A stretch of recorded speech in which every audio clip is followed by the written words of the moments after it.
ਪਿਛਲੇ ਦਿਨੀ ਬੱਦੋਵਾਲ ਦੇ ਵਿੱਚ ਇੱਕ ਭਿਆਨਕ ਹਾਦਸਾ ਵਾਪਰਦਾ ਹੈ ਜਿਸ ਵਿੱਚ ਇੱਕ school teacher madam Harvinderpal Kaur ਉਹਨਾਂ ਦੀ ਮੌਤ ਹੋ ਜਾਂਦੀ ਹੈ ਤੇ ਪਰਦਾ ਤੇ ਅੱਜ ਮੈਡਮ ਹਰਵਿੰਦਰਪਾਲ ਕੌਰ ਦੇ ਪਰਿਵਾਰਕ ਮੈਂਬਰ ਸਾਡੇ ਨਾਲ ਮੌਜੂਦ ਨੇ ਔਰ ਮੇਰੀ ਭਾਬੀ ਮੈਂ ਵੱਡੀ ਨਨਾਣ ਆ। ਉਹ ਬੰਦਾ ਜਿਹੜਾ ਮਿੱਟੀ ਲੱਗ ਜੇ ਨਾ ਉਹਨੂੰ ਅਸੀਂ ਕਹਿੰਦੇ ਸੀ ਰਮਨ ਤੈਨੂੰ OCD ਹੈ, ਤੂੰ ਇੰਨਾ ਜ਼ਿਆਦਾ ਹੱਥ ਧੋਨੀ ਹੈ। ਪੈਰ ਬਾਹਰੋਂ ਆਉਂਦੀ ਸੀ, ਉਹਨੇ 15 ਮਿੰਟ ਪੈਰ ਧੋਣੇ ਹੁੰਦੇ ਸੀ ਔਰ ਉਹ ਬੰਦਾ ਜਿਹੜਾ ਮਿੱਟੀ ਨਾਲ ਐਂ ਹੋਇਆ, ਉਹ ਮਿੱਟੀ 'ਚ ਮਿੱਟੀ ਹੋ ਕੇ ਪਿਆ ਰਿਹਾ। ਉਹ ਇਹ ਚੀਜ਼ ਸਾਨੂੰ ਬਹੁਤ ਲੱਗਦਾ ਸਾਰੀ ਉਮਰ ਸਾਨੂੰ ਇਹ ਬਰਦਾਸ਼ਤ ਨਹੀਂ ਕਰ ਪਾਵਾਂਗੇ ਅਸੀਂ, ਸਾਨੂੰ ਇਹ ਤੰਗ ਕਰਦੀ ਰਹੂਗੀ ਇਹ ਚੀਜ਼। ਤੁਹਾਡੇ ਕੋਲ MLA ਸਾਹਿਬ ਵੀ ਪਹੁੰਚਦੇ ਨੇ, ਗੋਗੀ ਸਾਹਿਬ ਇੱਥੇ ਆਉਂਦੇ ਨੇ ਤੇ ਹਰਜੋਤ ਬੈਂਸ ਸਿੱਖਿਆ ਮੰਤਰੀ ਉਹ ਵੀ ਇੱਥੇ ਪਹੁੰਚਦੇ ਨੇ, ਕੀ ਕਿਹਾ ਗਿਆ ਉਹਨਾਂ ਦੇ ਵੱਲੋਂ? ਦੇਖੋ ਆਸ਼ਵਾਸਨ ਹੈ, ਆਸ਼ਵਾਸਨ ਸਾਰੇ ਦਿੰਦੇ ਰਹੇ ਨੇ। ਹੁਣ ਅੱਜ 9 ਦਿਨ ਬਾਅਦ ਉਹ ਘਰ ਆਏ ਨੇ, 9 ਦਿਨ ਬਾਅਦ ਜਾਗ ਰਹੀ ਹੈ ਸਰਕਾਰ। ਅਸੀਂ ਫਿਊਚਰ ਹੈ ਨਾਟ ਮਟਰ ਪ੍ਰੈਜ਼ੈਂਟ ਕੱਖ ਵੀ ਨਹੀਂ। ਹਾਂਜੀ ਅਸੀਂ ਜ਼ਰੂਰ ਕਰਾਂਗੇ ਜੀ, ਬਸ ਸਿਰਫ ਓਨਲੀ ਆਸ਼ਵਾਸਨ, ਨਥਿੰਗ ਐਲਸ। ਤੁਸੀਂ ਕੌਣ ਹੋ ਜੀ? ਤੁਹਾਡਾ ਕੀ ਰਿਸ਼ਤਾ ਸੀ? ਮੇਰੇ ਭਾਬੀ ਸੀ ਜੀ। ਮਤਲਬ ਮੇਰਾ ਕਹਿਣ ਦਾ ਇਹ ਹੈ ਜੀ ਵੀ ਆਸ਼ਵਾਸਨ ਤਾਂ ਪਹਿਲੇ ਦਿਨ ਹੁੰਦਾ, 10 ਦਿਨ ਬਾਅਦ ਆਸ਼ਵਾਸਨ ਨਹੀਂ ਹੁੰਦਾ, 10 ਦਿਨ ਬਾਅਦ ਤਾਂ ਇੰਪਲੀਮੈਂਸ਼ਨ ਹੁੰਦੀ ਆ ਵੀ ਆਹ ਕਰਤਾ ਜੀ ਅਸੀਂ। We are not concerned only with our daughter, ਠੀਕ ਆ। ਸਾਡੀ ਜਾਨ ਗਈ ਆ ਤਾਂ ਸਾਨੂੰ ਪਤਾ ਲੱਗਿਆ ਕਿ ਜਾਨ ਦੀ ਵੈਲਿਊ ਹੁੰਦੀ ਕੀ ਆ, ਕਿਉਂਕਿ ਅਸੀਂ ਭੁਗਤਿਆ। ਤਾਂ ਮੈਂ ਤਾਂ ਇਹ ਕਹੂੰਗੀ ਇਕੱਲੇ ਸਕੂਲਸ ਹੀ ਨਹੀਂ, ਅੱਜ ਕੱਲ੍ਹ ਹਰ ਇੱਕ ਦਾ ਇੱਕ ਬੱਚਾ, ਕਿਸੇ ਦੇ 2 ਬੱਚੇ ਹੋਣਗੇ। ਸਪੋਜ਼ ਕਰੋ ਕਿਸੇ ਦਾ ਇੱਕ ਬੱਚਾ ਉਹ ਇਹੋ ਜਿਹੀ ਛੱਤ ਦੇ ਨੀਚੇ ਗਿਰ ਗਿਆ, ਘਰ ਪੱਟਿਆ ਗਿਆ, ਉਸ ਪਰਿਵਾਰ ਕੋਲ ਦੇ ਦੀਵਾ ਬੁਝ ਗਿਆ। ਤਾਂ ਇਸ ਤਰ੍ਹਾਂ ਦੀਵੇ ਨਾ ਬੁਝਾਉਣ ਇਹਨਾਂ ਬਿਲਡਿੰਗਸ ਨੂੰ। ਜੋ ਸੱਚ 'ਚ ਅਸੀਂ ਕਈ ਕੰਮ ਕਰਵਾਉਣ ਲਈ ਬਿਲਡਿੰਗਾਂ ਦੇ ਵਿੱਚ ਜਾਂਦੇ ਹਾਂ, ਉਹਨਾਂ ਦੀਆਂ ਪੌੜੀਆਂ ਚੜ੍ਹਦੇ ਡਰ ਲੱਗਦਾ। ਉਹ ਹਨੇਰੀਆਂ ਘੁੱਪ ਬਿਲਡਿੰਗਸ ਨੇ, ਛੱਤਾਂ ਇੰਨੀਆਂ ਪੁਰਾਣੀਆਂ ਨੇ। ਮੈਂ ਕਹਿੰਦੀ ਹਾਂ ਪੰਜਾਬ ਦਾ ਕੋਈ ਵੀ ਡਿਪਾਰਟਮੈਂਟ ਕਿਉਂ ਨਾ ਹੋਵੇ, ਕਿਉਂ ਲੋਕ ਬਾਹਰ ਜਾਂਦੇ ਨੇ। ਮੈਂ 5-6 ਗੇੜੇ ਬਾਹਰ ਲਾਇਆ ਹੀ ਆਪਣੀ ਬੇਟੀ ਕੋਲੇ ਕਿਤੇ ਨਾ ਕਿਤੇ, ਜਦੋਂ ਕਿ ਮੈਂ ਬਹੁਤ ਕੰਸਰਨਡ ਆ ਆਪਣੇ ਰਿਸ਼ਤਿਆਂ ਨੂੰ ਲੈ ਕੇ। ਮੇਰੀ ਭੈਣ, ਮੈਂ ਉਸ ਦਿਨ ਦੀ ਇੱਥੇ ਬੈਠੀ ਹਾਂ ਕਿਉਂਕਿ ਇੰਡੀਆ ਦੇ ਵਿੱਚ ਸਿਰਫ ਸਾਨੂੰ ਇਹ ਰਿਸ਼ਤਿਆਂ ਦਾ ਹੀ ਮੁੱਲ ਪੈਂਦਾ ਕਿ ਜਦੋਂ ਮਰਜ਼ੀ ਅਸੀਂ ਮੂੰਹ ਚੱਕ ਕੇ ਆਪਣੇ ਭੈਣ ਭਾਈਆਂ ਕੋਲ ਚਲੇ ਜਾਂਦੇ ਹਾਂ, ਉੱਥੇ ਟਾਈਮ ਲੈ ਕੇ ਜਾਣਾ ਪੈਂਦਾ। ਪਰ ਫਿਰ ਵੀ ਅੱਜ ਪੰਜਾਬ ਦੇ ਹਾਲਾਤ, ਅੱਜ ਭਾਰਤ ਦੇ ਹਾਲਾਤ ਦੇਖ ਕੇ ਮੈਂ ਆਪਣੇ 2 ਬੱਚੇ, ਮੇਰੇ ਟਵਿੰਸ ਬੇਟੇ ਨੇ, ਮੈਂ ਉਹਨਾਂ ਨੂੰ ਕੱਲ੍ਹ ਸੀਰੀਅਸਲੀ ਬੋਲਿਆ ਕਿ ਯਾਰ ਬਿੰਨੀ ਕਦੋਂ ਦੀ ਕਹਿ ਰਹੀ ਹੈ ਕਿ ਆਪਾਂ ਬਾਹਰ ਸ਼ਿਫਟ ਕਰ ਜਾਈਏ, ਆਪਾਂ ਕਿਉਂ ਨਾ ਬਾਹਰ ਸ਼ਿਫਟ ਕਰ ਜਾਈਏ। ਇਹ ਕਹਿੰਦੇ ਨੇ ਨਾ ਕਿ ਪੰਜਾਬ ਨੂੰ ਇਹ ਖਿੱਚ ਪਾਣੀ ਪਾਊਂਗਾ ਮੈਂ ਕਿ ਬੱਚੇ ਬਾਹਰ ਨਾ ਜਾਣ। ਅੱਜ ਸੱਚੀ ਐਜ਼ ਏ ਮਦਰ ਜਿਹੜੀ ਮੈਂ ਆਪਣੇ ਬੱਚਿਆਂ ਨੂੰ ਕਦੇ ਇਨੀਸ਼ੀਏਟਿਵ ਨਹੀਂ ਦਿੱਤਾ ਕਿ ਤੁਸੀਂ ਬਾਹਰ ਜਾਓ, ਉਹਨਾਂ ਦੀ ਭੈਣ ਆ ਉੱਥੇ ਬਾਰ-ਬਾਰ ਬੁਲਾ ਰਹੀ ਆ। ਪਰ ਕੱਲ੍ਹ ਮੈਂ ਬੋਲਿਆ, ਮੈਂ ਆਪਣੇ ਬੇਟੇ ਨੂੰ ਕਿਹਾ, ਮੈਂ ਕਿਹਾ ਕਿਉਂ ਨਾ ਆਪਾਂ ਬਾਹਰ ਚਲੇ ਜਾਈਏ। ਕਿਉਂਕਿ ਉੱਥੇ ਰੂਲ ਰੈਗੂਲੇਸ਼ਨ ਹੈਗੇ ਨੇ। ਉੱਥੇ ਅਗਰ ਛੋਟੀ ਜਿਹੀ ਕੰਸਟਰਕਸ਼ਨ ਹੁੰਦੀ ਆ, ਥਾਂ ਦੇ ਕੰਧਾਂ ਦੇ ਉੱਤੇ ਲਿਖ ਕੇ ਬੋਰਡ ਦੇ ਉੱਤੇ ਲਿਖ ਕੇ ਆ ਰਿਹਾ ਹੁੰਦਾ ਕਿ ਫਲਾਣੀ ਰੋਡ ਬਿਜ਼ੀ ਆ, ਉੱਥੇ ਕੰਸਟਰਕਸ਼ਨ ਹੋ ਰਿਹਾ। ਹਲਕੀ ਜਿਹੀ ਕੰਸਟਰਕਸ਼ਨ ਹੁੰਦੀ ਆ, ਇੰਨੀਆਂ ਵਾਰਨਿੰਗਸ ਦੇ ਦਿੱਤੀਆਂ ਜਾਂਦੀਆਂ ਨੇ। ਇੱਥੇ ਜਿੱਥੇ ਪਬਲਿਕ ਡੀਲਿੰਗ ਆ, ਜਿੱਥੇ ਬੱਚੇ ਪੜ੍ਹਦੇ ਨੇ, ਜਿੱਥੇ ਛੋਟੇ ਬੱਚਿਆਂ ਨੂੰ ਛੱਡ ਕੇ ਮਾਵਾਂ ਸਵਾਲ ਵੱਡੇ ਨੇ ਕਿ ਉੱਪਰ ਕੰਸਟਰਕਸ਼ਨ ਦਾ ਕੰਮ ਚੱਲ ਰਿਹਾ, ਨੀਚੇ ਟੀਚਰ ਬੈਠ ਕੇ ਰੋਟੀ ਖਾ ਰਹੇ ਨੇ। ਕਿਉਂ ਨਹੀਂ ਉਹਨਾਂ ਨੂੰ ਰੋਕਿਆ ਗਿਆ? ਕਿਉਂ ਨਹੀਂ ਇੱਕ ਸਟਾਫ ਰੂਮ ਨਵਾਂ ਅਲਾਟ ਕਰ ਦਿੱਤਾ ਗਿਆ? ਕਿਉਂ ਨਹੀਂ ਉਹਨੂੰ ਉਸ ਬਿਲਡਿੰਗ ਨੂੰ ਸੀਲ ਕਰਕੇ ਕਿਤੇ ਹੋਰ ਉਹਨਾਂ ਨੂੰ ਹੁਣ ਵੀ ਤਾਂ ਟੈਂਪਰੇਰੀ ਅਰੇਂਜਮੈਂਟ ਕਰ ਰਹੇ ਨੇ। ਹੁਣ ਵੀ ਤਾਂ ਗੁਰਦੁਆਰੇ ਦੇ ਲੰਗਰ ਹਾਲ ਦੇ ਹੇਠਾਂ ਮੈਂ ਗੱਲ ਕਰਨੀ ਚਾਹੂੰਗਾ ਕਿ ਹੁਣ ਸਕੂਲ ਦੇ ਜਿਹੜੇ ਸਕੂਲ ਹੈ ਉਹ ਗੁਰਦੁਆਰਾ ਸਾਹਿਬ ਦੇ ਵਿੱਚ ਸ਼ਿਫਟ ਕਰ ਦਿੱਤਾ ਗਿਆ, ਉੱਥੇ ਕਲਾਸਾਂ ਲੱਗਦੀਆਂ ਨੇ। ਫਿਰ ਪਹਿਲਾਂ ਕਿਉਂ ਨਹੀਂ ਕਿ ਉਦੋਂ ਇੰਤਜ਼ਾਰ ਕੀਤਾ ਜਾਂਦਾ ਵੀ ਇਹ ਜਾਨਾਂ ਜਾਣਗੀਆਂ, ਉਸ ਤੋਂ ਬਾਅਦ ਅਸੀਂ ਜਾਗਾਂਗੇ? ਕੀ ਮੌਤ ਦਾ ਇੰਤਜ਼ਾਰ ਹੋ ਰਿਹਾ ਸੀ ਕਿ 2-4 ਮਰ ਜਾਣ, ਉਸ ਤੋਂ ਬਾਅਦ ਦੇਖਾਂਗੇ ਕੀ ਹੁੰਦਾ। ਲੋੜ ਪੈ ਗਈ ਤਾਂ ਕਰ ਲਾਂਗੇ, ਨਾ ਲੋੜ ਪਈ ਤਾਂ ਕੋਈ ਗੱਲ ਨਹੀਂ, ਚੱਲਦਾ ਰਹੂਗਾ ਸਿਸਟਮ। ਹੁਣ ਕਰ ਰਹੇ ਆ, ਫਿਰ ਪਹਿਲਾਂ ਕਿਉਂ ਨਹੀਂ? ਪਹਿਲਾਂ ਹਾਂ, ਸਾਡੇ ਅੰਦਰ ਇਹ ਦੁੱਖ ਆ, ਸਾਡਾ ਇਹ ਪ੍ਰਸ਼ਨ ਆ ਕਿ ਪਹਿਲਾਂ ਕਿਉਂ ਨਹੀਂ। ਜਦੋਂ ਸਾਡਾ ਚਲਾ ਗਿਆ, ਜਾਂ ਉਹ 3 ਟੀਚਰ ਜਿਹੜੇ 1-1 ਸਾਲ ਦੇ ਬੱਚੇ ਨੂੰ ਜਾਂ 2-2 ਸਾਲ ਦੇ ਬੱਚਿਆਂ ਨੂੰ ਛੱਡ ਕੇ ਹਸਪੀਟਲ 'ਚ ਪਈਆਂ ਨੇ, ਜਿਨ੍ਹਾਂ ਦੇ ਸੱਚ 'ਚ ਅਸੀਂ ਆਪ ਗਏ ਹਾਂ, ਮੈਂ ਰਾਤ ਆਪ ਗਈ ਹਾਂ, ਜਿਨ੍ਹਾਂ ਦੇ ਸਾਡੀ ਏਜ ਦੇ ਮਾਂ-ਬਾਪ ਜਾਂ ਮੇਰੇ ਤੋਂ ਵੀ ਵੱਡੀ ਏਜ ਦੇ ਮਾਂ-ਬਾਪ ਉੱਥੇ ਖੜੇ, ਉਹਨਾਂ ਦੇ ਸਿਰ ਦੇ ਉੱਤੇ ਵਿਚਾਰੇ ਖੜੇ ਨੇ, ਹੈ ਨਾ। ਅਤੇ ਘਰ ਦੇ ਵਿੱਚ ਕੋਈ ਬੱਚਾ ਚੱਕ ਕੇ ਖੜਾ, ਉਹਨਾਂ ਨੂੰ ਹਾਲੇ ਇਹ ਵੀ ਸੁਰਤ ਨਹੀਂ ਕਿ ਸਾਡੇ ਬੱਚਿਆਂ ਦਾ ਲਾਸ ਕਿੰਨਾ ਹੋ ਗਿਆ। ਅਸੀਂ ਸਰਕਾਰ ਦੇ ਨਾਲ ਗੱਲ ਕਿਹੜੀ ਕਰਨੀ ਆ, ਉਹ ਇਸ ਸਟੇਟ ਆਫ ਮਾਈਂਡ 'ਚ ਨਹੀਂ ਹੈਗੇ, ਠੀਕ ਆ। ਤਾਂ ਮੈਂ ਤਾਂ ਉਹਨਾਂ ਲਈ ਵੀ ਇਹ ਅਰਦਾਸ ਕਰਦੀ ਹਾਂ ਕਿ ਸੱਚਾ ਪਾਤਸ਼ਾਹ ਉਹਨਾਂ ਦੇ ਵੀ ਤੂੰ ਉਹਨਾਂ ਨੂੰ ਇੰਨੀ ਸ਼ਕਤੀ ਦੇ, ਉਹ ਆਪਣੇ ਹੱਕ ਲਈ ਉੱਠ ਕੇ ਲੜਨ, ਉਹ ਇੰਨੀ ਜਲਦੀ ਰਿਕਵਰ ਹੋਣ, ਉਹਨਾਂ ਨੂੰ ਇੰਨੀ ਸੋਝੀ ਦੇ ਕਿ ਸਰਕਾਰ ਦੇ ਅਗੇਂਸਟ ਉੱਠ ਕੇ ਉਹਨਾਂ ਤੋਂ ਡਿਮਾਂਡ ਕਰਨ ਜੋ ਉਹਨਾਂ ਦਾ ਲਾਸ ਹੋਇਆ। ਤੁਸੀਂ ਲਾਸਟ ਤੇ ਪੋਸਟਮਾਰਟਮ ਟਾਈਮ, ਜਿਵੇਂ ਤੁਹਾਨੂੰ ਪਤਾ ਹਰ ਇੱਕ ਗੱਲ ਦਾ, ਤੁਸੀਂ ਕਹਿ ਰਹੇ ਸੀ ਕਿ ਰੋਟੀ ਦੀ ਬੁਰਕੀ ਵੀ ਗੱਲ ਦੇ ਵਿੱਚ ਫਸੀ ਹੋਈ ਸੀ। ਹਾਂ, ਉਹ ਕਿਉਂ ਇਹੀ ਕਹਿ ਰਹੇ ਨੇ ਕਿ ਉਹ ਸਟਾਫ ਰੂਮ 'ਚ ਆਪਣਾ ਲੰਚ ਕਰਕੇ ਪਾਣੀ ਦੀ ਬੋਟਲ ਚੱਕਣ ਗਈ ਸੀ। ਪਾਣੀ ਤਾਂ ਬੋਟਲ ਤੱਕ ਤਾਂ ਉਹ ਪਹੁੰਚੀ ਨਹੀਂ, ਉਹ ਬੁਰਕੀ ਔਰ ਜਦੋਂ ਪੰਪ ਕੀਤਾ ਤਾਂ ਉਹ ਬਾਹਰ ਨਿਕਲੀ ਹੈ, ਮਤਲਬ ਉਹਨੂੰ ਮਰਦੇ ਟਾਈਮ ਪਾਣੀ ਵੀ ਨਸੀਬ ਨਹੀਂ ਹੋਇਆ। ਉਹ ਭਿਆਨਕ ਸਮਾਂ ਸੀਗਾ ਕਿ ਇੱਕ ਰੋਟੀ ਦੀ ਬੁਰਕੀ ਜਿਹੜੀ ਉਹ ਵੀ ਨਸੀਬ ਨਹੀਂ ਹੋਈ, ਗਲ ਦੇ ਵਿੱਚ ਫਸੀ ਰਹਿ ਗਈ। ਬਿਲਕੁਲ ਬਿਲਕੁਲ, ਇੱਕੋ ਦਮ ਉਹ ਤਾਂ on the spot he death ਹੋ ਗਈ ਹੈ। ਪਿਛਲੇ ਦਿਨੀ ਬੱਦੋਵਾਲ ਦੇ ਵਿੱਚ ਇੱਕ ਭਿਆਨਕ ਹਾਦਸਾ ਵਾਪਰਦਾ ਹੈ, ਜਿਸ ਵਿੱਚ ਇੱਕ school teacher madam Ravinderpal Kaur ਉਹਨਾਂ ਦੀ ਮੌਤ ਹੋ ਜਾਂਦੀ ਹੈ ਤੇ 3 ਹੋਰ ਟੀਚਰ ਜਿਹੜੇ ਨੇ ਉਹ ਜ਼ਖਮੀ ਹੋ ਜਾਂਦੇ ਆ। ਮਾਮਲਾ ਕੀ ਸੀ ਕਿ ਉੱਪਰ ਛੱਤ ਜੋ ਕਿ ਕੰਮ ਚੱਲ ਰਿਹਾ ਸੀ ਕੰਸਟਰਕਸ਼ਨ ਦਾ, ਤਾਂ ਉਹ ਛੱਤ ਡਿੱਗ ਜਾਂਦੀ ਹੈ, ਜਿਸ ਨਾਲ ਭਿਆਨਕ ਹਾਦਸਾ ਵਾਪਰਦਾ। ਤੇ ਅੱਜ ਮੈਡਮ ਰਵਿੰਦਰਪਾਲ ਕੌਰ ਦੇ ਪਰਿਵਾਰਕ ਮੈਂਬਰ ਸਾਡੇ ਨਾਲ ਮੌਜੂਦ ਨੇ, ਗੱਲਬਾਤ ਉਹਨਾਂ ਨਾਲ ਕਰਾਂਗੇ। ਕਿਵੇਂ ਜੀ ਇਹ ਹਾਦਸਾ ਕਿਵੇਂ ਵਾਪਰਦਾ ਹੈ, ਜਦੋਂ ਪਤਾ ਲੱਗਦਾ ਕਿ ਇਹ ਭਿਆਨਕ ਹਾਦਸਾ ਵਾਪਰ ਗਿਆ ਤਾਂ ਕਿਵੇਂ ਉੱਥੇ ਪਹੁੰਚਦੇ ਹੋ? ਮੈਂ ਇਹਨਾਂ ਦੀ ਮਾਸੀ ਹਾਂ। ਅਚਾਨਕ ਹੀ ਮੇਰਾ ਬੇਟਾ ਨੀਚੇ ਆਇਆ, ਕਹਿੰਦਾ ਬੱਦੋਵਾਲ ਸਕੂਲ ਦੀ ਮੰਮਾ ਛੱਤ ਗਿਰ ਗਈ। ਜਿਵੇਂ ਇੱਕ ਲੇਮੈਨ ਇੱਕ ਨਿਊਜ਼ ਸੁਣਦਾ, ਤਾਂ ਉਸ ਟਾਈਮ ਸਾਨੂੰ ਖਿਆਲ ਨਹੀਂ ਆਇਆ ਕਿ ਇਹਦੇ ਅੰਦਰ ਸਾਡੀ ਆਪਣੀ ਹੀ ਬੇਟੀ ਆ। ਤਾਂ ਇੱਕਦਮ ਫੋਨ ਆ ਗਿਆ, ਅਸੀਂ ਜਿਸ ਤਰ੍ਹਾਂ ਵੀ ਸੀ ਉੱਠ ਕੇ ਇੱਥੇ ਆ ਗਏ। ਤਾਂ ਪਤਾ ਲੱਗਿਆ ਕਿ ਡਬਲ ਲੈਂਟਰ ਔਰ ਬਹੁਤ ਸਾਰੇ ਸੋਰਸਿਸ ਤੋਂ ਨਾਲ ਹੀ ਪਤਾ ਲੱਗ ਗਿਆ ਕਿ 60 ਦੀ ਬਣੀ ਹੋਈ ਬਿਲਡਿੰਗ ਸੀ। ਉਹਦੀਆਂ ਛੱਤ ਦੀਆਂ ਜਿਹੜੀਆਂ ਚਗਾਠਾਂ ਦਰਵਾਜ਼ੇ ਉਹ ਆਲਰੇਡੀ ਠੇਕੇਦਾਰ ਨੇ ਕੱਢਤੇ ਸੀ। ਉਹਨਾਂ ਨੂੰ ਕੱਢਣ ਤੋਂ ਬਾਅਦ ਜਦੋਂ ਪਤਾ ਲੱਗ ਗਿਆ ਕਿ ਸਟਰੈਂਥ ਉਹਦੀ ਆਲਰੇਡੀ ਨਹੀਂ, ਉੱਪਰ ਬਹੁਤ ਸਾਰਾ ਮਲਬਾ ਰੇਤਾ ਇੱਟਾਂ ਉਹਦੇ ਉੱਪਰ ਸੀ। ਤਾਂ ਬੇਟੀ ਜਿਉਂ ਹੀ ਸਟਾਫ ਰੂਮ ਦੇ ਅੰਦਰ ਜਾਂਦੀ ਆ ਤਾਂ 3 ਟੀਚਰ ਸੀ ਜਿਹੜੇ ਸਾਈਡ ਤੇ ਬੈਠੇ ਹੋਏ ਸੀ, ਇਹ ਸੈਂਟਰ 'ਚ ਸੀ। ਔਰ ਸੈਂਟਰ ਦੇ ਉੱਤੇ ਦੋਨੋਂ ਹੀ ਲੈਂਟਰ ਉਹਦੇ ਉੱਪਰ ਗਿਰ ਗਏ ਔਰ ਉਸ ਬੱਚੇ ਦੀ ਔਨ ਦੀ ਸਪੌਟ ਡੈਥ ਹੋ ਗਈ। ਉਹਨਾਂ ਵਿੱਚੋਂ ਉਹਦਾ ਇਹ ਵੀ ਨਹੀਂ ਸੀ ਪਤਾ ਲੱਗ ਰਿਹਾ ਕਿ ਇਹਦੇ ਅੰਦਰ ਇੱਕ ਲਾਸ਼ ਜਾਂ ਇੱਕ ਬੋਡੀ ਜਾਂ ਇੱਕ ਜਿੰਦਾ ਹੋਰ ਵੀ ਇਨਸਾਨ ਹੈ। ਤਾਂ ਉਹਦੇ ਵਿੱਚੋਂ ਹੀ ਸ਼ੁਕਰ ਆ ਪਰਮਾਤਮਾ ਦਾ ਕਿ ਉਹ ਕੋਈ ਹੋਰ ਟੀਚਰ ਜਿਹੜੀ ਆਲਰੇਡੀ ਉਹਦੇ ਅੰਦਰ ਸੀ ਉਹ ਬੋਲਣੋਂ ਨਹੀਂ ਹਟੇ ਕਿ ਇਹਦੇ ਅੰਦਰ ਇੱਕ ਹੋਰ ਵੀ ਆ। ਅਸੀਂ ਚਾਰ ਸੀ। ਉਹਦੇ 4 ਦਾ ਰੌਲਾ ਪੈਣ ਤੋਂ ਬਾਅਦ 1.5 ਘੰਟਾ ਉਸ ਮਿੱਟੀ ਨੂੰ ਹਟਾ ਕੇ ਜਦੋਂ ਉਹਨੂੰ ਕੱਢਿਆ ਗਿਆ ਤਾਂ ਤੁਹਾਨੂੰ ਇਹ ਪਤਾ ਹੀ ਆ ਕਿ ਇੱਕ ਪਰਿਵਾਰ ਕੀ ਹੋ ਜਾਊਗਾ, ਉਹ ਪਰਿਵਾਰ ਤਾਂ ਟੁੱਟ ਜਾਊਗਾ। ਤਾਂ ਉਸੇ ਤਰੀਕੇ ਨਾਲ ਅਸੀਂ ਸਾਰੇ ਵੀ ਇਹ ਖਬਰ ਸੁਣ ਕੇ ਟੁੱਟ ਗਏ, ਲਿਟਰਲੀ ਟੁੱਟ ਗਏ। ਸਾਨੂੰ ਕੁਝ ਨਹੀਂ ਪਤਾ। ਉਹ ਜੋ ਕੋਈ ਵੀ ਆਪਣੇ ਜਿਹੜਾ ਪਰਿਵਾਰ ਦਾ ਬਲੱਡ ਰਿਲੇਸ਼ਨ ਹੁੰਦਾ ਜਾਂ ਪਰਿਵਾਰ ਦੀ ਨੇੜਤਾ ਵਾਲਾ ਇਨਸਾਨ ਹੁੰਦਾ, ਉਹਦਾ ਦੁੱਖ ਜਰਨਾ ਬਹੁਤ ਔਖਾ ਹੁੰਦਾ।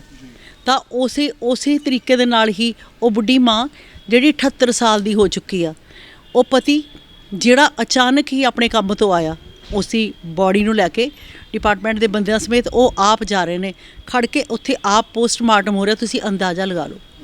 ਉਸ ਤੋਂ ਬਾਅਦ ਜਦੋਂ ਪਰਿਵਾਰ ਥੋੜ੍ਹਾ ਜਿਹਾ ਹੋਸ਼ ਸੰਭਾਲਦਾ, ਉਸ ਸਮੇਂ ਤੁਸੀਂ ਸੋਚੋ ਕਿ ਪਰਿਵਾਰ ਨੂੰ ਕਿਸ ਤੋਂ ਆਸ ਹੁੰਦੀ ਆ ਕਿ ਜਿਸ ਦੀ ਗਲਤੀ ਦੇ ਨਾਲ ਸਾਡਾ ਇਨਸਾਨ ਚਲਾ ਗਿਆ।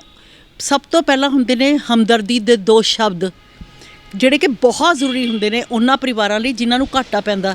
ਉਹ ਪਰਿਵਾਰ ਜੋ ਹਸਪਤਾਲਾਂ 'ਚ ਹਲੇ ਵੀ ਰੁਲ ਰਹੇ ਨੇ। ਪਰ ਸੱਚ 'ਚ ਕਹਿੰਦੀ ਹਾਂ, ਇੱਕ ਉਮੀਦ ਸੀ ਕਿ ਇਮੀਡੀਏਟਲੀ ਘਰ ਆਉਣਗੇ, ਨਹੀਂ ਆਏ। ਇੱਕ ਉਮੀਦ ਸੀ ਕ੍ਰਿਮੇਸ਼ਨ ਗਰਾਊਂਡ 'ਚ ਪਹੁੰਚਣਗੇ, ਨਹੀਂ ਪਹੁੰਚੇ।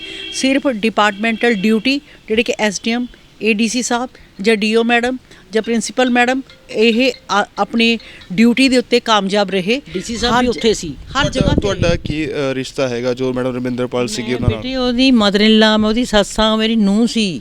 ਆ ਮੇਰਾ ਬੇਟਾ, ਆ ਮੇਰਾ ਗ੍ਰੈਂਡਸਨ ਆ, ਮੇਰਾ ਪੁੱਤਰਾ, ਓਨਲੀ ਸਿੰਗਲ ਚਾਈਲਡ ਬੱਚਾ ਜਿਹਦੀ ਮਦਰ ਚਲੀ ਗਈ। ਮੇਰਾ ਰਿਲੇਸ਼ਨ ਉਹਦੇ ਨਾਲ ਇਹੋ ਜਿਹਾ ਰਿਲੇਸ਼ਨ ਸੀ ਜਿਹੜਾ ਸਾਡੇ ਪਰਿਵਾਰਕ ਰਿਲੇਸ਼ਨ। ਮੈਂ ਉਹਦੀ ਮਾਂ ਸੀ, ਉਹ ਮੇਰੀ ਬੇਟੀ ਸੀ। ਦੂਜੀਆਂ ਬੇਟੀਆਂ ਜਿਹੜੀਆਂ ਮੇਰੀਆਂ ਸੀ ਉਹ ਤਾਂ ਆਪਣੇ ਫਰਜ਼ ਨਿਭਾਉਣ, ਅਸਲੀ ਤਾਂ ਉਹ ਸੀ ਮੇਰੇ ਘਰ ਦੀ ਬੇਟੀ ਚਲੀ ਗਈ।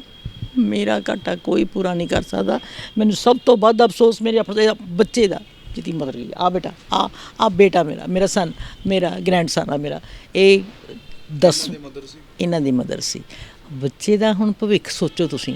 ਇਹ ਹੁਣ +1 'ਚ ਹੋਇਆ, ਠੀਕ ਹੈ ਨਾ। ਮਾਂ ਬਾਪ ਦੇ ਕਿੱਡੇ ਸੁਪਨੇ ਹੁੰਦੇ ਨੇ ਅਤੇ ਉਹ ਸਾਰੇ ਸੁਪਨੇ ਸਾਡੇ ਇਹਨਾਂ ਸਰਕਾਰਾਂ ਦੀਆਂ ਬੇਵਕੂਫੀਆਂ ਕਾਰਨ ਮਿੱਟੀ ਦੇ ਵਿੱਚ ਮਿਲ ਗਏ। ਬਸ ਬੇਟੇ ਇਹ ਆ ਵੀ ਸਾਡੇ 'ਤੇ ਕਿਸੇ ਨੇ ਕੋਈ ਕਿਸਮ ਦਾ ਲਿਪ ਸਿਮਤੀ ਵੀ ਨਹੀਂ ਕੀਤੀ। ਬਸ ਅਸੀਂ ਤਾਂ ਕੀ ਕਹੀਏ। ਤੁਸੀਂ ਤੁਹਾਡੀ ਵਾਈਫ ਸੀਗੇ ਰਵਿੰਦਰਪਾਲ ਕੌਰ, ਜਦੋਂ ਤੁਹਾਨੂੰ ਪਤਾ ਲੱਗਦਾ ਇਹ ਹਾਦਸਾ ਵਾਪਰ ਜਾਂਦਾ, ਕਿੰਨੇ ਟਾਈਮ 'ਚ ਉੱਥੇ ਪਹੁੰਚਦੇ ਹੋ ਸਕੂਲ ਦੇ ਵਿੱਚ? ਮੈਂ ਕੋਈ 10 ਮਿੰਟ ਦੇ ਅੰਦਰ ਉੱਥੇ ਪਹੁੰਚ ਗਿਆ ਸੀ ਅਤੇ ਉੱਥੇ ਪਹੁੰਚਣ 'ਤੇ NDRF ਦੀਆਂ ਟੀਮਾਂ ਉਹਨਾਂ ਨੇ ਅਲਾਈਨ ਕੀਤੀਆਂ ਹੋਈਆਂ ਸੀ ਤੇ ਡੀਸੀ ਨਾਲ ਮੈਂ ਗੱਲ ਕੀਤੀ ਤੇ ਡੀਸੀ ਨੇ ਕਿਹਾ ਵੀ ਚਲੋ ਤੁਸੀਂ ਅੱਗੇ ਜਾਓ ਹੈ। ਡੀਸੀ ਉੱਥੇ ਸੀਗੇ, ਐਸਡੀਐਮ ਵੀ ਸਾਰੇ ਉੱਥੇ ਸੀ ਔਰ ਸੀਗੇ ਸਾਰਾ ਐਡਮਿਨਿਸਟ੍ਰੇਸ਼ਨ ਉੱਥੇ। ਫਿਰ ਬਸ ਮੈਂ ਉਸ ਐਂਬੂਲੈਂਸ ਦੇ ਅੰਦਰ ਲੈ ਕੇ ਗਏ ਆ ਮੈਡੀਸਿਟੀ, ਤੇ ਮੈਡੀਸਿਟੀ ਕੋਸ਼ਿਸ਼ ਕੀਤੀ ਬਹੁਤ ਸਾਰੀ, ਮੈਂ ਆਪ ਵੈਨ ਦੇ ਅੰਦਰ ਕੋਸ਼ਿਸ਼ ਕਰਦੇ ਰਹੇ ਅਸੀਂ, ਪਰ ਨਹੀਂ ਸਰਵਾਈਵ ਕਰ ਸਕੇ। ਕੋਈ ਹਾਦਸਾ ਵਾਪਰਦਾ ਹੈ, ਜ਼ਿੰਮੇਵਾਰ ਕਿਹਨੂੰ ਸਮਝਦੇ ਹੋ? ਜ਼ਿੰਮੇਵਾਰ ਸਾਰੀ ਐਡਮਿਨਿਸਟ੍ਰੇਸ਼ਨ ਨੈਗਲੀਜੈਂਸ ਹੈ, ਜਿਨ੍ਹਾਂ ਨੇ ਇਹ ਨਹੀਂ ਦੇਖਿਆ, PWD ਨੇ ਨਹੀਂ ਦੇਖਿਆ ਵੀ ਅਸੀਂ ਇਹ ਕੀ ਕੰਮ ਕਰਵਾ ਰਹੇ ਹਾਂ। ਸੋ ਓਵਰਆਲ ਇਹ ਹੈ ਵੀ ਸਾਰੀਆਂ ਸਰਕਾਰਾਂ ਹੀ ਇਹਦੇ 'ਚ ਜ਼ਿੰਮੇਵਾਰ ਨੇ, ਆਪ ਤਾਂ ਹੈ ਹੀ ਹੁਣ, ਕਿਉਂਕਿ ਮੌਜੂਦਾ ਸਰਕਾਰਾਂ ਨੇ, ਪਿਛਲੀਆਂ ਜਿਹੜੀਆਂ ਸਰਕਾਰਾਂ ਨੇ ਉਹਨਾਂ ਨੇ ਵੀ ਨਹੀਂ ਦੇਖਿਆ ਇਹਨੂੰ, ਇਹ ਵੀ ਕਹਿਣਾ ਮੇਰਾ ਜ਼ਰੂਰੀ ਬਣਦਾ। ਤੁਸੀਂ ਜਿਵੇਂ ਸਾਨੂੰ ਪਤਾ ਲੱਗਿਆ ਡਾਕਟਰ ਨੂੰ ਜਦੋਂ ਪੋਸਟਮਾਰਟਮ ਹੋਇਆ ਉਹਨਾਂ ਦੀ ਬੋਡੀ ਦਾ, ਤੁਸੀਂ ਉੱਥੇ ਮੌਜੂਦ ਸੀ, ਉਦੋਂ ਕੀ ਸਿਚੁਏਸ਼ਨ ਸੀ ਉੱਥੇ ਜਗ੍ਹਾ 'ਤੇ? ਮਤਲਬ ਕਿਦੋਂ ਪਤਾ ਲੱਗਦਾ ਵੀ ਸ਼ੀ ਇਜ਼ ਨੋ ਮੋਰ? ਦੇਖੋ, ਮੈਸਿਵ ਹੈਡ ਇੰਜਰੀ ਸੀ, ਪੋਸਟਮਾਰਟਮ ਦੇ ਵਿੱਚ ਇਹ ਰਿਪੋਰਟ ਦੇ ਵਿੱਚ ਲਿਖਿਆ ਹੋਇਆ, ਔਰ ਜਿਹੜਾ ਰਾਈਟ ਸਾਈਡ ਕਾਫੀ ਸਮੈਸ਼ ਸੀਗੀ, ਲੰਗਸ ਪੰਕਚਰਡ ਸੀਗੇ, ਰਿਬਸ ਟੁੱਟੀਆਂ ਹੋਈਆਂ ਸੀਗੀਆਂ, ਮਤਲਬ ਹੱਥ ਪੈਰ ਵੀ ਸਵੈਲਿੰਗ ਸੀਗੀ, ਔਰ ਮਤਲਬ ਫ੍ਰੈਕਚਰਸ ਸੀਗੇ, ਤੇ ਬਸ ਮਤਲਬ ਉਸ ਟਾਈਮ ਇਹ ਹਾਲਾਤ ਸੀ ਉਹਨਾਂ ਦੀ ਬੋਡੀ ਦੇ ਕਿ ਦੇਖਿਆ ਤੱਕ ਨਹੀਂ ਜਾ ਸਕਦਾ ਸੀ। ਬਿਲਕੁਲ ਬਿਲਕੁਲ ਬਿਲਕੁਲ ਨਹੀਂ ਸੀ ਦੇਖ ਸਕਦਾ, ਕੋਈ ਆਮ ਬੰਦਾ ਤਾਂ ਨਹੀਂ ਸੀ ਦੇਖ ਸਕਦਾ। ਅਸੀਂ ਇਸ ਪ੍ਰੋਫੈਸ਼ਨ 'ਚ ਤਾਂ ਸਾਡੀ ਪਾਰਟ ਆਫ ਡਿਊਟੀ ਬਣ ਜਾਂਦਾ, ਜੌਬ ਬਣ ਹੈ ਕਿ ਅਸੀਂ ਦੇਖ ਪਾਉਂਦੇ ਹਾਂ, ਕਿਉਂਕਿ ਕੇਸਿਸ ਅਸੀਂ ਦੇਖਦੇ ਹਾਂ, ਬੋਡੀਜ਼ ਦੇ ਨਾਲ ਸਾਡਾ ਰਹਿੰਦਾ। ਬਟ ਜਦੋਂ ਕੋਈ ਆਪਣਾ ਪਿਆ ਹੋਵੇ ਨਾ ਉਸ ਟੇਬਲ 'ਤੇ, ਉਦੋਂ ਨਹੀਂ ਦੇਖਿਆ ਜਾਂਦਾ। ਇੱਕ ਸਵਾਲ ਮੈਂ ਤੁਹਾਨੂੰ ਜ਼ਰੂਰ ਕਰਨਾ ਚਾਹੂੰਗਾ, ਕਿਤੇ ਨਾ ਕਿਤੇ ਜਿਵੇਂ ਸਾਨੂੰ ਪਤਾ ਲੱਗਿਆ ਕਿ ਰਾਹਤ ਕਾਰਜ ਵਿੱਚ ਦੇਰੀ ਹੋਈ ਆ, ਜਿਵੇਂ ਦੱਸਿਆ ਕਿ ਜਾਂ ਸ਼ਾਇਦ ਉਹ ਰਾਹਤ ਕਾਰਜ ਪਹਿਲਾਂ ਸ਼ੁਰੂ ਹੋ ਜਾਂਦੇ, ਕਿਤੇ ਨਾ ਕਿਤੇ ਜਾਨ ਬਚ ਸਕਦੀ ਸੀ।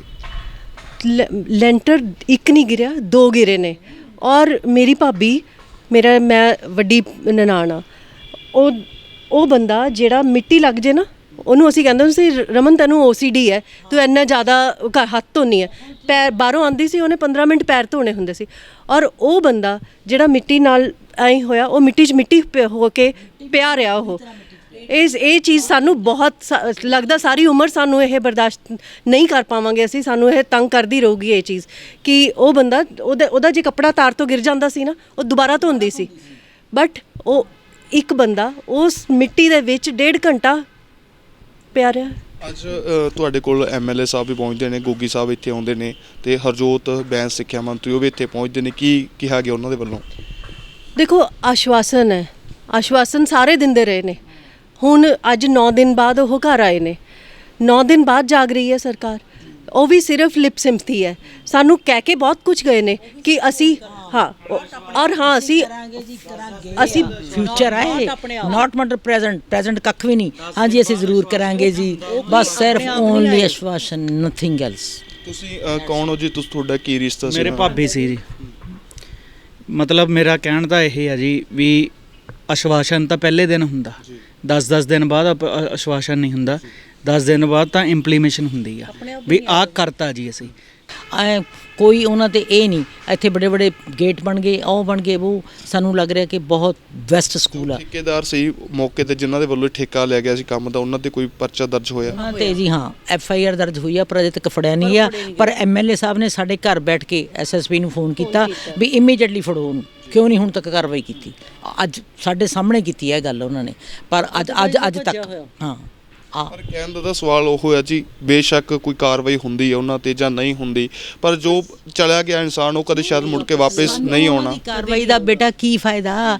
ਅਸੀਂ ਕਿਸੇ ਦੇ ਲਈ ਕਿਉਂ, ਸਾਨੂੰ ਨਹੀਂ ਉਹਦੇ ਨਾਲ ਕੋਈ ਮਤਲਬ, ਠੀਕ ਆ? ਸਾਨੂੰ ਤਾਂ ਆਪਣੇ ਬੱਚੇ ਦੇ ਨਾਲ ਆ ਵੀ ਨਹੀਂ, ਆਪਣੇ ਬੱਚੇ ਤੋਂ ਬਿਨਾਂ ਅਸੀਂ ਜਿੰਨੇ ਵੀ ਟੀਚਰਸ ਨੇ ਜਾਂ ਜਿਹੜੇ ਇਸ ਪ੍ਰੋਫੈਸ਼ਨ 'ਚ ਆਉਣਗੇ, ਜਾਂ ਇਹ ਨਹੀਂ ਮੈਂ ਕਹੂੰਗੀ ਕਿ ਇਕੱਲਾ ਐਜੂਕੇਸ਼ਨ ਡਿਪਾਰਟਮੈਂਟ, ਇਹਨਾਂ ਦੇ ਬਹੁਤ ਸਾਰੇ ਜਿੰਨੇ ਵੀ ਸਰਕਾਰੀ ਅਦਾਰੇ ਨੇ, ਤੁਸੀਂ ਕਿਸੇ ਦੇ ਵਿੱਚ ਵੀ ਚਲੇ ਜਾਓ ਜਿਹੜੇ ਅੱਜ ਕੱਲ੍ਹ ਨਹੀਂ ਬਣੇ, ਹੈ ਨਾ, ਸਾਰਿਆਂ ਦੀ ਇਹ ਕੰਡੀਸ਼ਨ ਆ, ਚਾਹੇ ਉਹ ਸੈਕਟਰੀਏਟ ਦੀਆਂ ਬਿਲਡਿੰਗਸ ਹੋਣ ਪੁਰਾਣੀਆਂ, ਚਾਹੇ ਉਹ FCI ਦੇ ਆਫਿਸਿਸ ਹੋਣ, ਚਾਹੇ ਮੈਂ ਕਹਿੰਦੀ ਕਿਸੇ ਵੀ ਡਿਪਾਰਟਮੈਂਟ ਦੇ। We are not concerned only with our daughter, ਠੀਕ ਆ? ਸਾਡੀ ਜਾਨ ਗਈ ਆ ਤਾਂ ਸਾਨੂੰ ਪਤਾ ਲੱਗਿਆ ਕਿ ਜਾਨ ਦੀ ਵੈਲਿਊ ਹੁੰਦੀ ਕੀ ਆ, ਕਿਉਂਕਿ ਅਸੀਂ ਭੁਗਤਿਆ। ਤਾਂ ਮੈਂ ਤਾਂ ਇਹ ਕਹੂੰਗੀ ਇਕੱਲੇ ਸਕੂਲਸ ਹੀ ਨਹੀਂ, ਅੱਜ ਕੱਲ੍ਹ ਹਰ ਇੱਕ ਦਾ ਇੱਕ ਬੱਚਾ, ਕਿਸੇ ਦੇ 2 ਬੱਚੇ ਹੋਣਗੇ, ਸਪੋਜ਼ ਕਰੋ ਕਿਸੇ ਦਾ ਇੱਕ ਬੱਚਾ, ਉਹ ਇਹੋ ਜਿਹੀ ਛੱਤ ਦੇ ਨੀਚੇ ਗਿਰ ਗਿਆ, ਘਰ ਪੱਟਿਆ ਗਿਆ, ਉਸ ਪਰਿਵਾਰ ਕੋਲ ਦੇ ਦੀਵਾ ਬੁਝ ਗਿਆ, ਤਾਂ ਇਸ ਤਰ੍ਹਾਂ ਦੀਵੇ ਨਾ ਬੁਝਾਉਣ।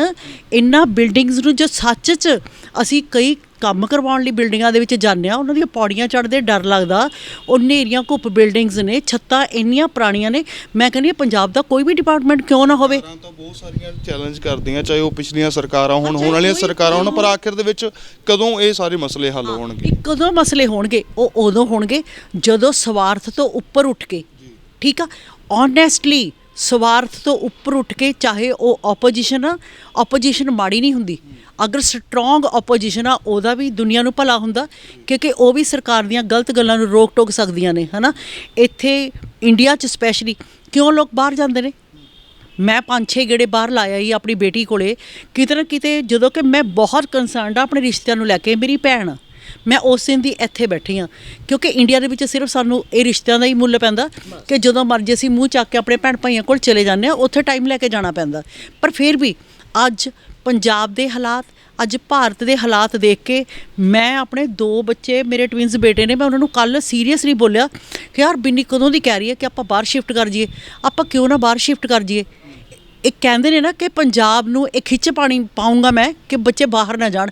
ਅੱਜ ਸੱਚੀ ਐਜ਼ ਏ ਮਦਰ ਜਿਹੜੀ ਮੈਂ ਆਪਣੇ ਬੱਚਿਆਂ ਨੂੰ ਕਦੇ ਇਨੀਸ਼ੀਏਟਿਵ ਨਹੀਂ ਦਿੱਤਾ ਕਿ ਤੁਸੀਂ ਬਾਹਰ ਜਾਓ। ਉਹਨਾਂ ਦੀ ਭੈਣ ਆ ਉੱਥੇ ਬਾਰ-ਬਾਰ ਬੁਲਾ ਰਹੀ ਆ, ਪਰ ਕੱਲ੍ਹ ਮੈਂ ਬੋਲਿਆ, ਮੈਂ ਆਪਣੇ ਬੇਟੇ ਨੂੰ ਕਿਹਾ, ਮੈਂ ਕਿਹਾ ਕਿਉਂ ਨਾ ਆਪਾਂ ਬਾਹਰ ਚਲੇ ਜਾਈਏ। ਕਿਉਂ? ਕਿਉਂਕਿ ਉੱਥੇ ਰੂਲ ਰੈਗੂਲੇਸ਼ਨ ਹੈਗੇ ਨੇ। ਉੱਥੇ ਅਗਰ ਛੋਟੀ ਜਿਹੀ ਕੰਸਟਰਕਸ਼ਨ ਹੁੰਦੀ ਆ, ਥਾਂ-ਥਾਂ 'ਤੇ ਕੰਧਾਂ ਦੇ ਉੱਤੇ ਲਿਖ ਕੇ ਆ ਰਿਹਾ, ਬੋਰਡ ਦੇ ਉੱਤੇ ਲਿਖ ਕੇ ਆ ਰਿਹਾ ਹੁੰਦਾ ਕਿ ਫਲਾਣੀ ਰੋਡ ਬਿਜ਼ੀ ਆ, ਉੱਥੇ ਕੰਸਟਰਕਸ਼ਨ ਹੋ ਰਿਹਾ। ਹਲਕੀ ਜਿਹੀ ਕੰਸਟਰਕਸ਼ਨ ਹੁੰਦੀ ਆ, ਇੰਨੀਆਂ ਵਾਰਨਿੰਗਸ ਦੇ ਦਿੱਤੀਆਂ ਜਾਂਦੀਆਂ ਨੇ। ਇੱਥੇ ਜਿੱਥੇ ਪਬਲਿਕ ਡੀਲਿੰਗ ਆ, ਜਿੱਥੇ ਬੱਚੇ ਪੜ੍ਹਦੇ ਨੇ, ਜਿੱਥੇ ਛੋਟੇ-ਛੋਟੇ ਬੱਚਿਆਂ ਨੂੰ ਛੱਡ ਕੇ ਮਾਵਾਂ ਸਵਾਲ ਵੱਡੇ ਨੇ ਕਿ ਉੱਪਰ ਕੰਸਟਰਕਸ਼ਨ ਦਾ ਕੰਮ ਚੱਲ ਰਿਹਾ, ਨੀਚੇ ਟੀਚਰ ਬੈਠ ਕੇ ਰੋਟੀ ਖਾ ਰਹੇ ਬੈਠੇ ਨੇ। ਕਿਉਂ ਨਹੀਂ ਉਹਨਾਂ ਨੂੰ ਰੋਕਿਆ ਗਿਆ? ਕਿਉਂ ਨਹੀਂ ਇੱਕ ਸਟਾਫ ਰੂਮ ਨਵਾਂ ਅਲਾਟ ਕਰ ਦਿੱਤਾ ਗਿਆ? ਕਿਉਂ ਨਹੀਂ ਉਹਨੂੰ ਉਸ ਬਿਲਡਿੰਗ ਨੂੰ ਸੀਲ ਕਰਕੇ ਕਿਤੇ ਹੋਰ ਉਹਨਾਂ ਨੂੰ ਹੁਣ ਵੀ ਤਾਂ ਟੈਂਪਰੇਰੀ ਅਰੇਂਜਮੈਂਟ ਕਰ ਰਹੇ ਨੇ। ਹੁਣ ਵੀ ਤਾਂ ਗੁਰਦੁਆਰੇ ਦੇ ਲੰਗਰ ਹਾਲ ਦੇ ਹੇਠਾਂ ਉਹੀ ਮੈਂ ਗੱਲ ਕਰਨੀ ਚਾਹੂੰਗਾ ਕਿ ਹੁਣ ਸਕੂਲ ਦੇ ਜਿਹੜੇ ਸਕੂਲ ਹੈ ਉਹ ਗੁਰਦੁਆਰਾ ਸਾਹਿਬ ਦੇ ਵਿੱਚ ਸ਼ਿਫਟ ਕਰ ਦਿੱਤਾ ਗਿਆ, ਉੱਥੇ ਕਲਾਸਾਂ ਲੱਗਦੀਆਂ ਨੇ। ਫਿਰ ਪਹਿਲਾਂ ਕਿਉਂ ਨਹੀਂ ਕਿ ਉਦੋਂ ਇੰਤਜ਼ਾਰ ਕੀਤਾ ਜਾਂਦਾ ਵੀ ਇਹ ਜਾਨਾਂ ਜਾਣਗੀਆਂ, ਉਸ ਤੋਂ ਬਾਅਦ ਅਸੀਂ ਜਾਗਾਂਗੇ? ਕੀ ਮੌਤ ਦਾ ਇੰਤਜ਼ਾਰ ਹੋ ਰਿਹਾ ਸੀ ਕਿ 2-4 ਮਰ ਜਾਣ, ਉਸ ਤੋਂ ਬਾਅਦ ਦੇਖਾਂਗੇ ਕੀ ਹੁੰਦਾ। ਲੋੜ ਪੈ ਗਈ ਤਾਂ ਕਰ ਲਾਂਗੇ, ਨਾ ਲੋੜ ਪਈ ਤਾਂ ਕੋਈ ਗੱਲ ਨਹੀਂ, ਚੱਲਦਾ ਰਹੂਗਾ ਸਿਸਟਮ। ਹੁਣ ਕਰ ਰਹੇ ਆ, ਫਿਰ ਪਹਿਲਾਂ ਕਿਉਂ ਨਹੀਂ? ਪਹਿਲਾਂ ਹਾਂ, ਸਾਡੇ ਅੰਦਰ ਇਹ ਦੁੱਖ ਆ, ਸਾਡਾ ਇਹ ਪ੍ਰਸ਼ਨ ਆ ਕਿ ਪਹਿਲਾਂ ਕਿਉਂ ਨਹੀਂ। ਜਦੋਂ ਸਾਡਾ ਚਲਾ ਗਿਆ, ਜਾਂ ਉਹ 3 ਟੀਚਰ ਜਿਹੜੇ 1-1 ਸਾਲ ਦੇ ਬੱਚੇ ਨੂੰ ਜਾਂ 2-2 ਸਾਲ ਦੇ ਬੱਚਿਆਂ ਨੂੰ ਛੱਡ ਕੇ ਹਸਪੀਟਲ 'ਚ ਪਈਆਂ ਨੇ, ਜਿਨ੍ਹਾਂ ਦੇ ਸੱਚ 'ਚ ਅਸੀਂ ਆਪ ਗਏ ਹਾਂ, ਮੈਂ ਰਾਤ ਆਪ ਗਈ ਹਾਂ, ਜਿਨ੍ਹਾਂ ਦੇ ਸਾਡੀ ਏਜ ਦੇ ਮਾਂ-ਬਾਪ ਜਾਂ ਮੇਰੇ ਤੋਂ ਵੀ ਵੱਡੀ ਏਜ ਦੇ ਮਾਂ-ਬਾਪ ਉੱਥੇ ਖੜੇ, ਉਹਨਾਂ ਦੇ ਸਿਰ ਦੇ ਉੱਤੇ ਵਿਚਾਰੇ ਖੜੇ ਨੇ, ਹੈ ਨਾ। ਅਤੇ ਘਰ ਦੇ ਵਿੱਚ ਕੋਈ ਬੱਚਾ ਚੱਕ ਕੇ ਖੜਾ, ਉਹਨਾਂ ਨੂੰ ਹਾਲੇ ਇਹ ਵੀ ਸੁਰਤ ਨਹੀਂ ਕਿ ਸਾਡੇ ਬੱਚਿਆਂ ਦਾ ਲੋਸ ਕਿੰਨਾ ਹੋ ਗਿਆ। ਅਸੀਂ ਸਰਕਾਰ ਦੇ ਨਾਲ ਗੱਲ ਕਿਹੜੀ ਕਰਨੀ ਆ, ਉਹ ਇਸ ਸਟੇਟ ਆਫ ਮਾਈਂਡ 'ਚ ਨਹੀਂ ਹੈਗੇ, ਠੀਕ ਆ। ਤਾਂ ਮੈਂ ਤਾਂ ਉਹਨਾਂ ਲਈ ਵੀ ਇਹ ਅਰਦਾਸ ਕਰਦੀ ਹਾਂ ਕਿ ਸੱਚਾ ਪਾਤਸ਼ਾਹ ਉਹਨਾਂ ਦੇ ਵੀ ਤੂੰ ਉਹਨਾਂ ਨੂੰ ਇੰਨੀ ਸ਼ਕਤੀ ਦੇ, ਉਹ ਆਪਣੇ ਹੱਕ ਲਈ ਉੱਠ ਕੇ ਲੜਨ, ਉਹ ਇੰਨੀ ਜਲਦੀ ਰਿਕਵਰ ਹੋਣ, ਉਹਨਾਂ ਨੂੰ ਇੰਨੀ ਸੋਝੀ ਦੇ ਕਿ ਸਰਕਾਰ ਦੇ ਅਗੇਂਸਟ ਉੱਠ ਕੇ ਉਹਨਾਂ ਤੋਂ ਡਿਮਾਂਡ ਕਰਨ ਜੋ ਉਹਨਾਂ ਦਾ ਲਾਸ ਹੋਇਆ। ਔਰ ਮੈਂ ਵੀ ਕਰਦੀ ਹਾਂ, ਮੈਂ ਆਪਣੇ ਵੱਲੋਂ ਵੀ ਕਰਦੀ ਹਾਂ ਕਿ ਉਹਨਾਂ ਵੱਲ ਵੀ ਧਿਆਨ। ਬੇਸ਼ੱਕ ਉਹਨਾਂ ਦਾ ਟਰੀਟਮੈਂਟ ਦੇ ਪੈਸੇ ਮੈਂ ਪੁੱਛਿਆ ਸੀ, ਉਹ ਕਹਿੰਦੇ ਹਾਂ ਹੁਣ ਸਰਕਾਰ ਸਾਡਾ ਖਰਚਾ ਕਰ ਰਹੀ ਆ। ਉੱਥੇ ਇੱਕ ਟੀਚਰ ਪੀਟੀਏ ਫੰਡ 'ਚ ਰੱਖੀ ਹੋਈ ਆ, ਉਹਨੂੰ ਕੀ ਦਿੰਦੇ ਹੋਣਗੇ? ਉਹ 3 ਬੱਚਿਆਂ ਦੀ ਮਾਂ, ਛੋਟੀ ਉਮਰ ਦੀ ਬੱਚੀ ਆ, ਉਹਦੇ ਬਾਰੇ ਵੀ ਸੋਚਿਆ ਜਾਵੇ। ਹਸਬੈਂਡ ਨੇ ਇੱਕ 42,000 ਦਾ ਬਿੱਲ, ਇੱਕ 10,000 ਦਾ ਬਿੱਲ, ਸਾਡੇ ਜੋ ਨੌਲੇਜ ਆਇਆ, ਹਾਂ ਉਹਨਾਂ ਨੇ ਆਪ ਪੇ ਕੀਤਾ। ਹੁਣ ਉਹ ਜਿਹਦੀ ਪੀਟੀਏ 'ਚ ਵਾਈਫ ਆ, ਕਿੰਨੀ ਕੁ ਉਹਦੀ ਪੇ ਹੋਊ? 3 ਬੱਚੇ, ਕਿੰਨੀ ਕੁ ਵਿਚਾਰੀ ਦੀ ਫੈਮਿਲੀ ਬੈਕਗ੍ਰਾਉਂਡ ਹੋਊ? ਕਿੱਥੋਂ ਪੈਸਾ ਲੈ ਕੇ ਉਹਨਾਂ ਨੇ ਕੀਤਾ? ਦੇਖੋ ਹੁਣ ਪਹਿਲਿਆਂ ਦੇ ਜਾਣ ਤੋਂ ਬਾਅਦ ਅਸੀਂ ਦੋਨੇ ਸਿਸਟਰਸ ਗਈਆਂ ਸੀ, ਇਸ ਤੋਂ ਹੁਣ ਸਾਨੂੰ ਇਹ ਲੱਗਿਆ ਕਿ ਪੈਸੇ ਤਾਂ ਇਹ ਹੁਣ ਦੇਣਾ ਸ਼ੁਰੂ ਕਰਤਾ ਹੈ। ਤੁਸੀਂ ਲਾਸਟ ਤੇ ਪੋਸਟਮਾਰਟਮ ਟਾਈਮ, ਜਿਵੇਂ ਤੁਹਾਨੂੰ ਪਤਾ ਹਰ ਇੱਕ ਗੱਲ ਦਾ, ਤੁਸੀਂ ਕਹਿ ਰਹੇ ਸੀ ਕਿ ਰੋਟੀ ਦੀ ਬੁਰਕੀ ਵੀ ਗੱਲ ਦੇ ਵਿੱਚ ਫਸੀ ਹੋਈ ਸੀ। ਉਹ ਕਿਉਂ ਇਹੀ ਕਹਿ ਰਹੇ ਨੇ ਕਿ ਉਹ ਸਟਾਫ ਰੂਮ 'ਚ ਆਪਣਾ ਲੰਚ ਕਰਕੇ ਪਾਣੀ ਦੀ ਬੋਟਲ ਚੱਕਣ ਗਈ ਸੀ। ਪਾਣੀ ਤਾਂ ਬੋਟਲ ਤੱਕ ਤਾਂ ਉਹ ਪਹੁੰਚੀ ਨਹੀਂ, ਉਹ ਬੁਰਕੀ, ਔਰ ਜਦੋਂ ਪੰਪ ਕੀਤਾ ਤਾਂ ਉਹ ਬਾਹਰ ਨਿਕਲੀ ਹੈ। ਮਤਲਬ ਉਹਨੂੰ ਮਰਦੇ ਟਾਈਮ ਪਾਣੀ ਵੀ ਨਸੀਬ ਨਹੀਂ ਹੋਇਆ। ਉਹ ਭਿਆਨਕ ਸਮਾਂ ਸੀਗਾ ਕਿ ਇੱਕ ਰੋਟੀ ਦੀ ਬੁਰਕੀ ਜਿਹੜੀ ਉਹ ਵੀ ਨਸੀਬ ਨਹੀਂ ਹੋਈ, ਗੱਲ ਦੇ ਵਿੱਚ ਫਸੀ ਰਹਿ ਗਈ। ਬਿਲਕੁਲ ਬਿਲਕੁਲ, ਇੱਕੋ ਦਮ ਉਹ ਤਾਂ on the spot he death ਹੋ ਗਈ ਹੈ। ਬਸ ਸਾਡੇ ਤਾਂ ਦਿਮਾਗ 'ਚ ਇਹ ਆਲਵੇਜ਼ ਟਰੈਵਲ ਕਰਨਗੀਆਂ ਇੱਕ ਡਰ। ਲਾਸਟ ਦੇ ਵਿੱਚ ਪੁੱਛਣਾ ਚਾਹੂੰਗਾ, ਕੀ ਮੰਗ ਕਰਦੇ ਹੋ ਸਰਕਾਰ ਤੋਂ, ਪ੍ਰਸ਼ਾਸਨ ਤੋਂ? ਅਸੀਂ ਤਾਂ ਬੇਟੇ ਇਹੀ ਮੰਗ ਕਰਦੇ ਹਾਂ ਵੀ ਸਾਡੇ ਬੱਚੇ ਦਾ ਭਵਿੱਖ ਜਿਹੜਾ ਹੈਗਾ ਉਹ ਸਿਕਿਉਰ ਕਰੋ, ਠੀਕ ਹੈ ਨਾ। ਉਸ ਬੱਚੀ ਦੀ 14 ਸਾਲ ਦੀ ਸਰਵਿਸ ਸੀ, ਜੇ ਉਹ ਜਿੰਦਾ ਰਹਿੰਦੀ ਫਿਰ ਵੀ ਗਵਰਨਮੈਂਟ ਨੇ ਦੇਣਾ ਸੀ, ਉਹਦੀ ਕੈਲਕੂਲੇਟ ਕਰ ਲੈਣ ਅਤੇ ਮੇਰੇ ਬੱਚੇ ਦਾ ਭਵਿੱਖ ਸਿਕਿਉਰ ਕਰ ਦੇਣ, ਦੈਟਸ ਆਲ। ਅਸੀਂ ਇਹੀ ਡਿਮਾਂਡ ਕਰਦੇ ਕਿ ਐਟ ਲੀਸਟ ਇਹ ਕੋਈ ਅਗਰ ਆਪਾਂ ਸੋਚੀਏ ਤਾਂ ਇਹ ਕੋਈ ਬਹੁਤ ਵੱਡੀ ਕੰਪਨਸੇਸ਼ਨ ਨਹੀਂ ਹੈ ਨਾ। ਉਹਦਾ ਇਹ ਹੱਕ ਆ ਕਿ ਉਸ ਨੂੰ ਘੱਟ ਤੋਂ ਘੱਟ ਆਪਣੇ ਗੁਨਾਹ ਨੂੰ ਕਿਤੇ ਨਾ ਕਿਤੇ ਥੋੜ੍ਹਾ ਬਹੁਤ ਮਾਫ ਕਰਾਉਣ ਲਈ ਉਹਨਾਂ ਨੂੰ ਕੋਈ ਹੋਰ ਤਾਂ ਕੁਝ ਵੀ ਨਹੀਂ ਕਰ ਸਕਦੇ, ਉਸ ਨੂੰ ਵਾਪਸ ਤਾਂ ਨਹੀਂ ਲੈ ਕੇ ਆ ਸਕਦੇ। ਉਹਨਾਂ ਨੂੰ ਇਹ ਮੇਰੀ ਮੰਗ ਆ, ਮੈਂ ਇਹ ਬਹੁਤ ਸੋਚ ਸਮਝ ਕੇ ਗੱਲ ਕਰ ਰਹੀ ਹਾਂ, ਮੈਂ ਇਸ ਤਰ੍ਹਾਂ ਨਹੀਂ ਇਮੋਸ਼ਨਲ ਹੋ ਕੇ ਗੱਲ ਨਹੀਂ ਕਰ ਰਹੀ। ਔਰ ਨਾ ਮੈਨੂੰ ਇਸ 1% ਬੈਨੀਫਿਟ ਆ, ਨਾ ਇਹਨਾਂ ਦੀ ਏਜ ਦੇਖ ਲਓ, ਇਹਨਾਂ ਨੇ ਉਸ ਪੈਸੇ ਨੂੰ ਇੰਜੋਏ ਨਹੀਂ ਕਰਨਾ। ਇਹ ਦੁੱਖ ਦਾ ਪੈਸਾ, ਸਾਡੀ ਬੱਚੀ ਜਿੰਦਾ ਰਹਿੰਦੀ ਤਾਂ ਸਾਨੂੰ ਲੋੜ ਨਹੀਂ ਸੀ ਇਹੋ ਜਿਹੀਆਂ ਗੱਲਾਂ ਕਰਨ ਦੀ, ਹੈ ਨਾ। ਸਾਨੂੰ ਤੁਸੀਂ ਪੁੱਛ ਰਹੇ ਹੋ ਤਾਂ ਮੈਂ ਤਾਂ ਜੋ ਸੋਚ ਰਹੀ ਹਾਂ ਕਿ ਅੱਜ ਕੱਲ੍ਹ ਇੰਨਾ ਮਹਿੰਗਾਈ ਦਾ ਜ਼ਮਾਨਾ, ਘੱਟ ਤੋਂ ਘੱਟ ਅਗਰ ਸਰਕਾਰ ਇਹਨਾਂ ਨੂੰ 2 ਕਰੋੜ ਰੁਪਇਆ ਵੀ ਦੇਊਗੀ ਨਾ ਤਾਂ ਕੋਈ ਬਹੁਤ ਵੱਡੀ ਗੱਲ ਨਹੀਂ ਹੋ ਰਹੀ। ਉਹ ਕੋਈ ਅਹਿਸਾਨ ਨਹੀਂ ਹੋਊਗਾ। ਇਹ ਉਹਨਾਂ ਦਾ ਆਪਣਾ ਵੀ ਉਹਨਾਂ ਦੀ ਵੀ ਆਤਮਾ ਨੂੰ ਥੋੜ੍ਹਾ ਬਹੁਤ ਕਿਸੇ ਨਾ ਕਿਸੇ ਜ਼ਰੀਏ ਹੈਲਪ ਕਰਕੇ ਇੱਕ ਉਹਨਾਂ ਦੀ ਮੈਂ ਤਾਂ ਕਹਿੰਦੀ ਉਹਨਾਂ ਦੀ ਆਤਮਾ ਦੀ ਸ਼ਾਂਤੀ ਵਾਸਤੇ। ਮਾਂ ਨੂੰ ਤਾਂ ਸ਼ਾਂਤੀ ਉਦੋਂ ਮਿਲ ਜਾਣੀ ਆ ਜਦੋਂ ਉਹਦਾ ਬੱਚਾ ਉਹਦੇ ਸੁਪਨਿਆਂ ਦੇ ਵਿੱਚ ਸੋਚੇ ਹੋਏ ਦੇ ਅਨੁਸਾਰ ਕੁਝ ਬਣੂਗਾ, ਉਹਨੂੰ ਸਾਕਾਰ ਕਰ ਦੂਗਾ। ਠੀਕ ਹੈ ਬੇਟਾ। ਸੋ ਬੱਦੋਵਾਲ ਦੇ ਵਿੱਚ ਇੱਕ ਭਿਆਨਕ ਹਾਦਸਾ ਵਾਪਰਦਾ ਹੈ ਜਿਸ ਵਿੱਚ ਛੱਤ ਗਿਰ ਜਾਂਦੀ ਹੈ। ਕੰਸਟਰਕਸ਼ਨ ਦਾ ਕੰਮ ਚੱਲ ਰਿਹਾ ਹੁੰਦਾ, ਨੀਚੇ 4 ਟੀਚਰ ਜਿਹੜੇ ਨੇ ਲੰਚ ਟਾਈਮ ਹੁੰਦਾ ਲੰਚ ਕਰਨ ਲਈ ਪਹੁੰਚਦੇ ਨੇ, ਪਰ ਉਸ ਟਾਈਮ ਜਿਹੜਾ ਹਾਦਸਾ ਵਾਪਰ ਜਾਂਦਾ, ਬਿਲਡਿੰਗ ਦੀ ਛੱਤ ਗਿਰ ਜਾਂਦੀ ਹੈ ਤੇ ਇੱਕ ਮੈਡਮ ਰਵਿੰਦਰਪਾਲ ਕੌਰ ਜੋ ਕਿ ਲੁਧਿਆਣਾ ਦੇ ਵਾਸੀ ਸੀਗੇ, ਉਹਨਾਂ ਦੀ ਇਸ ਦਰਦਨਾਕ ਹਾਦਸੇ ਦੇ ਵਿੱਚ ਮੌਤ ਹੋ ਜਾਂਦੀ ਹੈ ਤੇ ਪਰਿਵਾਰ ਲਗਾਤਾਰ ਪ੍ਰਸ਼ਾਸਨ ਅੱਗੇ ਮੰਗ ਦੀ ਗੁਹਾਰ ਮਦਦ ਦੀ ਲਾ ਰਿਹਾ ਕਿ ਕਿਤੇ ਨਾ ਕਿਤੇ ਜੋ ਵੀ ਦੋਸ਼ੀ ਨੇ ਉਹਨਾਂ ਦੇ ਖਿਲਾਫ ਕਾਰਵਾਈ ਕੀਤੀ ਜਾਵੇ, ਪਰ ਹਾਲੇ ਤੱਕ ਕੋਈ ਗ੍ਰਿਫਤਾਰੀ ਜਿਹੜੀ ਇਸ ਮਾਮਲੇ ਦੇ ਵਿੱਚ ਨਹੀਂ ਹੋਈ। ਬੇਸ਼ੱਕ FIR ਦਰਜ ਹੋ ਚੁੱਕੀ ਹੈ, ਪਰ ਜੋ ਕਿ ਫਰਾਰ ਦੱਸੇ ਜਾ ਰਹੇ ਨੇ ਜੋ ਠੇਕੇਦਾਰ ਉਸ ਟਾਈਮ ਮੌਜੂਦ ਸਨ। ਤੁਸੀਂ ਇਸ ਮਾਮਲੇ ਨੂੰ ਕਿੱਦਾਂ ਦੇਖਦੇ ਹੋ? ਤੁਹਾਡੇ ਕੀ ਵਿਚਾਰ ਨੇ ਇਸ ਸੰਬੰਧ ਵਿੱਚ? ਆਪਣੀ ਰਾਏ ਸਾਡੇ ਨਾਲ ਕਮੈਂਟ ਬਾਕਸ ਦੇ ਵਿੱਚ ਜ਼ਰੂਰ ਸਾਂਝੀ ਕਰੋ। ਤੁਸੀਂ ਸਾਡੇ ਨਾਲ ਜੁੜੇ ਹੋ ਤਾਂ ਸਿਟੀ ਹੈਡਲਾਈਨਸ ਦੇਖ ਰਹੇ ਹੋ। ਮੈਂ ਤੁਹਾਡਾ ਦੋਸਤ ਗਗਨ ਸਮਾਦ, ਕੈਮਰਾ ਪਰਸਨ ਵਿਸ਼ੂ ਸੰਗਤ ਦੇ ਨਾਲ।